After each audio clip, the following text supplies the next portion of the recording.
like poison, jealousy is too dangerous to play with. Hi everyone, this is God's Girl G, and thank you so much for joining me today. For those of you who are new to my channel, welcome. And for those of you who are returning to my channel and have not already subscribed, I'm going to encourage you to do so. That way you'll be notified of all of the new videos that I upload, which I upload on a weekly basis.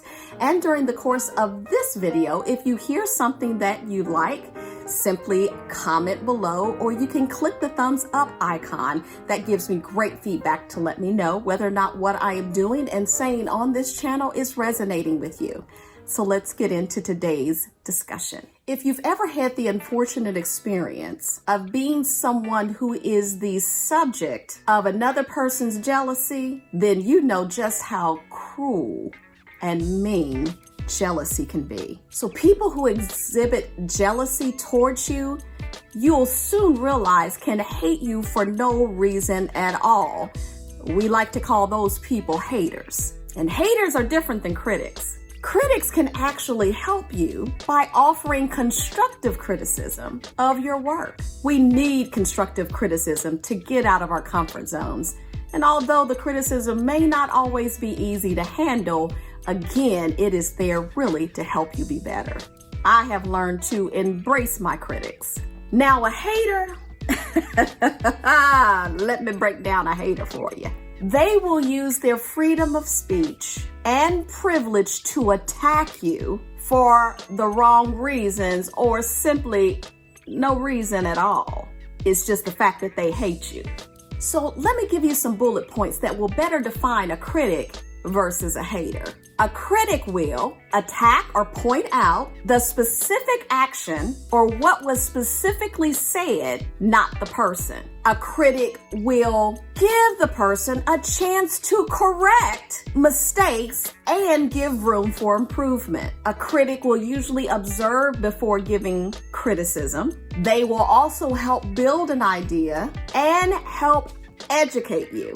Now, a hater, on the other hand, they will attack the person regardless of the reason. They don't need a reason, see. They will talk impulsively. Haters will point out negatives and completely disregard the positives. They will share unfiltered and insensitive opinions. Haters will cause embarrassment, and they will also tear you down. Now, here's what you need to understand about your haters or your jealous folk, since that's what we're here to talk about today. Jealousy is not just about mere possessions or superficial attributes, but about the choices that we make and the quality of light that we emanate as a result. The root causes of jealousy and envy are connected to that person's inability to see what God has provided in their life and their own lack of thankfulness. James 3:16 states, "For where envy and self-seeking exists, confusion and every other evil things are there." Now, other causes of jealousy can be the constant comparison with others, low self-esteem, and the desire for status and attention. Now, here's the deep part about jealousy. It is a reflection of their own self-fury. It is a personal attack on their self for not doing what they knew needed to be done, which is then projected outward onto those who are doing what there is to be done. Now that's deep. This shows that we are all harmed and held back by jealousy, whether we are expressing jealousy or we are the subject of someone's jealous rage. When you are the subject of someone's jealous rage, we are made to think that there is something wrong with us, when really we are just being who we are. As a result, we try to hide our light to make it not shine too brightly, lest we offend the person who's jealous of us and become the subject of even more of their brutal attacks. Jealousy can really begin rearing its ugly head in childhood. And if you are the recipient of someone's jealousy, especially as a child, It's like being born with a bright light, and then gradually throughout your childhood, you have to learn to moderate your expression of light and dim your light to try to make other people who are jealous of you feel better about themselves.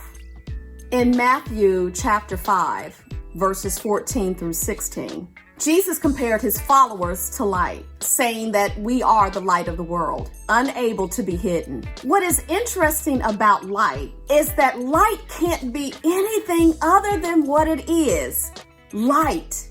It's bright. It dispels darkness. It enables people to see what they are doing. God is light. And since he sent his Holy Spirit to live inside believers, so are we. As his ambassadors on this earth, we shine even though we don't always know it. Jealousy can cause unfair suffering. But as I've stated in other videos, God will never waste the seasons of our sufferings. He will use those seasons to bring good, instill purpose, to help others, and make us stronger. So even the pain and suffering we endure from jealous people, he will use that pain and suffering for good. The life of Joseph in the book of Genesis demonstrates God's ability to transform sorrow into joy and to breathe life into a seemingly dead situation. And the story of Joseph in Genesis is one of my all-time favorite stories. The meat of Joseph's story begins with a dream that he has at the age of 17. He knew the dreams that he was having was from the Lord, and they revealed God's purpose for his life. He dreamed of his brothers and even the moon and stars bowing down before him. He immediately shares this dream with his brothers. Now I can imagine Joseph's excitement about sharing this news, not knowing all along that even his family was jealous of his light.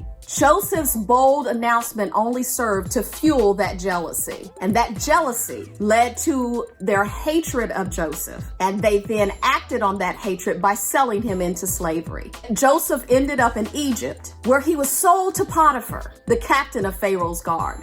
But wait, there's more. In that house, he was noticed by Potiphar's wife, who tried to seduce him, and Joseph refused. And that refusal landed Joseph in prison on false pretenses because Potiphar's wife said that Joseph tried to attack her. While in prison, Joseph used his God-given gift of dream interpretation to interpret the dreams of prison officials. And when the Pharaoh had two disturbing dreams, he was called upon to interpret the Pharaoh's dreams. Pharaoh recognizes the light and the God-given ability that Joseph has and immediately takes him from prison, and he was promoted to chief administrator of Egypt. Part of that dream interpretation was that he predicted, or he was able to interpret, that there was going to be famine in the land. But before the famine, there was going to be a time of great harvest. And due to the fact that Joseph was able to interpret this dream, he was able to better prepare Egypt for the famine that was to come.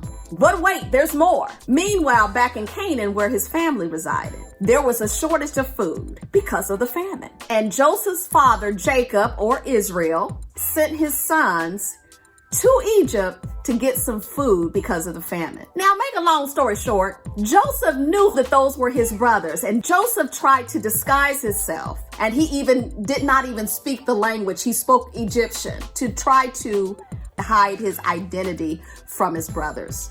Because really, I think Joseph was trying to see, did the heart of his brothers, had it changed during those years that he was gone? Make a long story short, Joseph just broke down. He basically forgave his brothers and told them that they should no longer feel guilty for what they had done to him. He indicated that it was God's plan all along that he be put in that position to spare his family's life as a result of the famine. Now, if you look at the reasons behind the assault on Joseph when he was young, you will find at its foundation the root cause of jealousy. It's a great reminder that jealousy, if it goes unchecked, always grows into something worse. Jealousy starts internally, but it leads to external actions and behavior. There's three things that the story of Joseph teaches us about jealousy. 1, God will use every aspect of our lives, even the things that don't even seem to fit, to bring about his plan. 2, even if you find yourself in prison, Maybe not literally, but figuratively. Don't lose hope in God's promises. And third, forgiveness is always a part of God's plan, even to those showing malicious ill will and have an intentional desire to harm us.